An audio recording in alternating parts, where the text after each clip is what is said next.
Jon Jones नामी ये शख्स यूटा लेक के करीब एक गार के अंदर खोज की नीयत से घुसा था। खोज के दौरान उसने फैसला किया कि वो गार की सबसे तंग जगह में जाकर एक नया रिकॉर्ड बनाएगा। लेकिन क्या मालूम था उसको कि ये फैसला उसकी जिंदगी का आखिरी फैसला होने वाला है। वो नटी पटी के नाम से पहचानी जाने वाली इस गार के तंग रास्तों में रेंगता हुआ आगे बढ़ रहा था, लेकिन रास्ता भटक कर गलती से गार के ऐसे हिस्से में घुस बैठा जहां आज तक कोई भी नहीं गया था।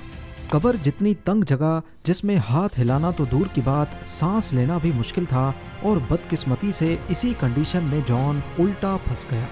ये कहानी है 26 साला जॉन जोन्स की, जिसकी जिंदगी के आखिरी 27 घंटे इसी गार में गुजरे। ज़ेम की वीडियोस में एक बार फिर से खुशामदीद। नाज़रीन, यूटा की सॉल्ट लेक सिटी के करीब छोटी छोटी चट्टानें हैं जिनके अंदर ये नटी पटी नामी हाइड्रोथर्मल केव मौजूद है। 1960 में पहली बार ये गार डेल ग्रीन नामी शख्स ने डिस्कवर की, और तब से लेकर यहाँ हजारों मन चले नौजवान अपने हुनर का इम्तिहान लेने आने लगे। नटी पटी केव अपने तंग फिसलने वाले टेढ़े रास्तों की वजह से काफी मशहूर है, जिसके अंदर जाने का सिर्फ एक ही रास्ता है, और वो भी सिर्फ 30 इंच चौड़ा। यानी कि वो नौजवान जिनकी कमर और छाती 30 इंच से कम है, सिर्फ वही इसके अंदर जा सकते हैं। यहाँ हर साल करीब 20,000 लोग अपने हुनर को चमकाने के लिए आते रहे, लेकिन फिर 1999 से लेकर 2004 के दरमियान यहाँ कुछ हादसे हुए, और फिर गार की सेफ्टी को लेकर बहुत सवाल उठाए जाने लगे। एक मौके पर 23 साला नौजवान गार की गहराई में 7 घंटे तक फंसा रहा, और दूसरे मौके पर एक नौजवान पूरी रात गार में उल्टा फंसा रहा। इन हादसात की वजह से 2006 में अथॉरिटीज ने नटी पटी केव को बंद कर दिया। लेकिन प्रोफेशनल केवर्स का कहना था कि अगर बंद करना ही है तो सिर्फ उन लोगों के लिए बंद की जाए जिनका केविंग का कोई एक्सपीरियंस नहीं है, क्योंकि अक्सर वही लोग यहाँ फंसते हैं। दूसरी तरफ ऑफिशियल्स का कहना था कि नटी पटी केव किसी टाइम बॉम्ब से कम नहीं है, जो किसी भी वक्त किसी की जान ले सकती है। प्रोफेशनल केवर्स और ऑफिशियल्स के दरमियान नटी पटी के लिए जंग चलती रही, और आखिरकार 2007 में इसको नए रूल्स के साथ दोबारा खोल दिया गया। एक मैनेजमेंट कमेटी बनाई गई जो गार के अंदर सिर्फ उन्हीं लोगों को जाने की परमिशन देगी जिनका केविंग में अच्छा खासा एक्सपीरियंस हो और जिनके पास प्रोफेशनल इक्विपमेंट्स भी हों। नटी पटी में जाने के लिए 21 दिन पहले ही परमिट के लिए अप्लाई करना पड़ता था, और इसी परमिट के लिए सॉल्ट लेक सिटी के 2 भाइयों जॉन और जॉश जोन्स ने भी अप्लाई किया। 24 नवंबर 2009 को रात 8 बजे 26 साला जॉन जोन्स अपने ग्रुप के साथ नटी पटी केव सिस्टम में दाखिल हुआ। दोनों भाइयों को केविंग का पहले कुछ एक्सपीरियंस तो था, लेकिन नटी पटी में वो पहली बार जा रहे थे। गार के अंदर जाने के 1 घंटे तक सब कुछ नॉर्मल रहा, जिसमें उन्होंने सबसे बड़ी कैविटी को एक्सप्लोर किया, जिसको बिग स्लाइड कहते हैं। यही वो पॉइंट था जब जॉन, जॉश और दूसरे 2 दोस्तों ने गार में मजीद डीप जाने का खतरा मोल लिया, यानी केव का सबसे मुश्किल हिस्सा जिसे बर्थ कैनाल कहते हैं। बर्थ कैनाल इतना तंग है कि आज तक बहुत ही कम लोग इसके करीब जा चुके हैं। ना सिर्फ इंतहाई तंग, बल्कि इसका रास्ता ढूंढना भी काफी मुश्किल है। माजी में भी कई लोग बर्थ कैनाल के रास्ते में फंस चुके थे, लेकिन जॉन, उसका भाई और 2 दोस्त काफी फिट थे, तभी उन्होंने बर्थ कैनाल तक जाने का फैसला किया, जबकि बाकी टीम मेंबर्स पीछे ही रहे। बर्थ कैनाल तक जाने का आइडिया भी असल में जॉन का ही था, इसी वजह से वो इन सब से आगे आगे था। रास्ता इतना तंग था कि जॉन अपने पेट के बल रेंग रहा था, ये सोचकर कि वो बर्थ कैनाल के रास्ते में दाखिल हो रहा है, जबकि वो अनजाने में एक गलत टर्न लेकर कॉक स्क्रू नामी रास्ते में चला जाता है। ये वो जगह थी जहां सबसे दुबले पतले केवर्स ही जा सकते थे। गार के मैप में देखा जाए तो ये वो रास्ता था जहां जॉन को राइट बर्थ कैनाल की तरफ जाना था, जबकि उसने लेफ्ट टर्न ले लिया। वो जैसे ही आगे बढ़ा, रास्ता मजीद तंग होने लगा, और अब वो पीछे नहीं मुड़ सकता था। पर वो आगे बढ़ता गया इस उम्मीद में कि शायद आगे रास्ता थोड़ा चौड़ा होगा और वो वहां से वापस मुड़ जाएगा। आगे उसको नीचे की तरफ एक जगह नजर आई, और यहाँ जॉन को लगा कि शायद वो यहाँ से वापस मुड़ सकेगा। यहाँ मामला काफी बिगड़ गया, क्योंकि बदकिस्मती से जब वो 10 बाय 18 इंच के इस रास्ते में दाखिल हुआ तो आगे एक डेड एंड था, और अब जॉन वॉशिंग मशीन जितनी जगह में उल्टा फंस चुका था। उसका सर नीचे, टांगे ऊपर और जगह इतनी तंग कि उसके हाथ भी बॉडी में दब रहे थे, यानी वो हाथों का इस्तेमाल भी नहीं कर पा रहा था। जॉन ने कई बार यहाँ से निकलने की कोशिश की, लेकिन एक बार भी कामयाबी नहीं मिली। अब इस वक्त जॉन ने अपने भाई को आवाज देना शुरू कर दी। कुछ मिनटों के बाद जब जॉश वहां आया तो उसको जॉन की सिर्फ टांगे नजर आईं। पहले उसने अपने भाई की इस हालत का मजाक बनाया, लेकिन जब उसको इस संगीन हालत का अंदाजा हुआ तब जॉश भी घबरा गया। जॉश ने भाई की टांगों को पकड़कर कई बार खींचा, लेकिन इससे मामला और खराब हो गया क्योंकि अब जॉन ज्यादा नीचे चला गया। जॉन उल्टा फंसा हुआ अपनी बॉडी को बिल्कुल भी नहीं हिला पा रहा था। इस पॉइंट पे दोनों भाइयों को लगा कि अब उनको प्रोफेशनल हेल्प की जरूरत है। अब मसला ये था कि 911 कॉल करने के लिए गार की इस गहराई में मोबाइल सिग्नल भी नहीं थे। तभी जॉश को बाहर आना पड़ा और कॉल करके वो वापस अपने भाई की लोकेशन पर पहुंच गया। करीब 3 घंटे बाद पहली रेस्क्यू टीम मौके पर पहुंच गई।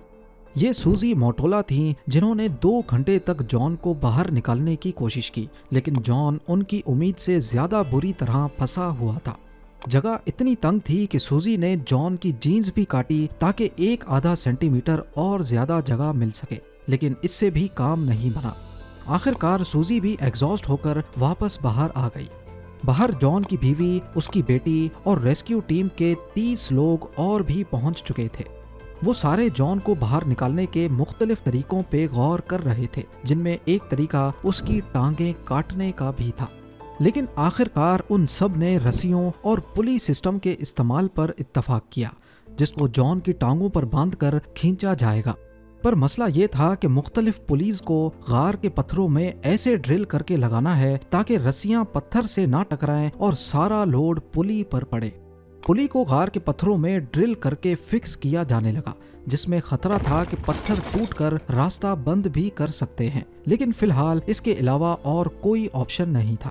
ड्रिलिंग के दौरान कुछ पत्थर टूटकर स्लाइड करते हुए जॉन के ऊपर भी गिरे। 700 फुट की गहराई में ये काम करना जहां काफी मुश्किल था, वहीं काफी टाइम कंज्यूमिंग भी। और ऊपर से तंग रास्ते की वजह से एक वक्त में सिर्फ एक ही रेस्क्यू वर्कर अंदर जा सकता था। ऊपर रेस्क्यू वर्कर्स की तादाद अब 100 से ज्यादा हो चुकी थी, लेकिन वो सारे कुछ नहीं कर पा रहे थे। और लगे हाथ रेस्क्यू टीम में मौजूद एक डॉक्टर ने मामले को मजीद संगीन बना दिया जब उन्होंने ये बताया कि जॉन क्योंकि उल्टा फंसा हुआ है तो उसके पास सिर्फ 10 घंटे हैं, यानी इतने वक्त के बाद उसके ऑर्गन्स एक एक करके फेल होते जाएंगे। इंसानी जिस्म सीधा रहने के लिए बना हुआ है, जिसमें दिल की लोकेशन बॉडी के ऊपर वाले हिस्से में है।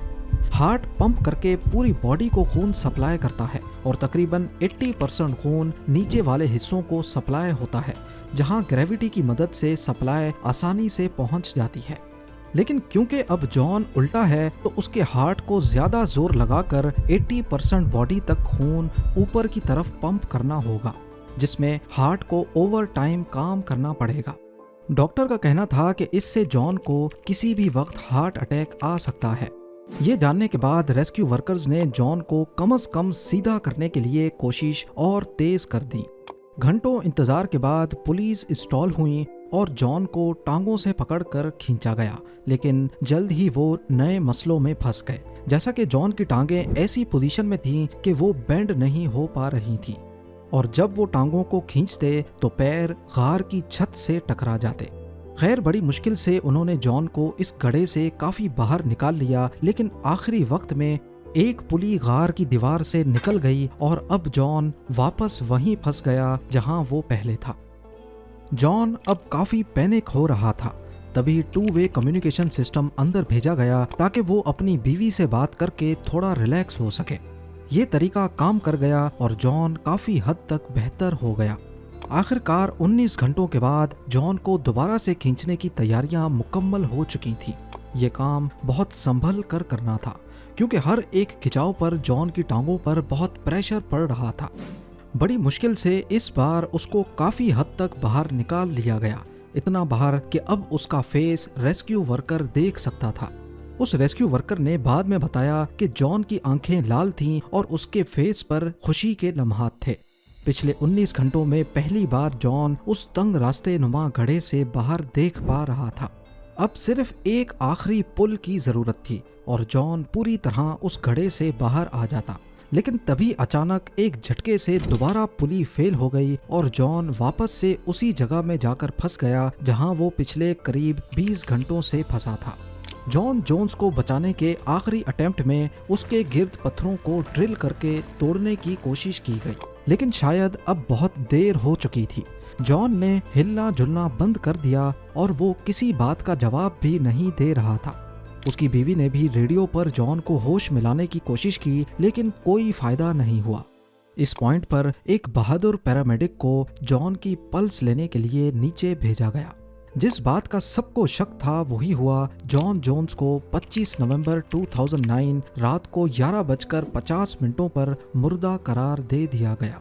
जॉन की बीवी को ये खबर सुनकर बिल्कुल यकीन नहीं आया कि उसका हस्बैंड इतनी छोटी गलती की वजह से मर गया है। वो इस उम्मीद में थी कि शायद टांग से नब्ज सही से चेक नहीं हुई होगी और उसका हस्बैंड अभी भी जिंदा है।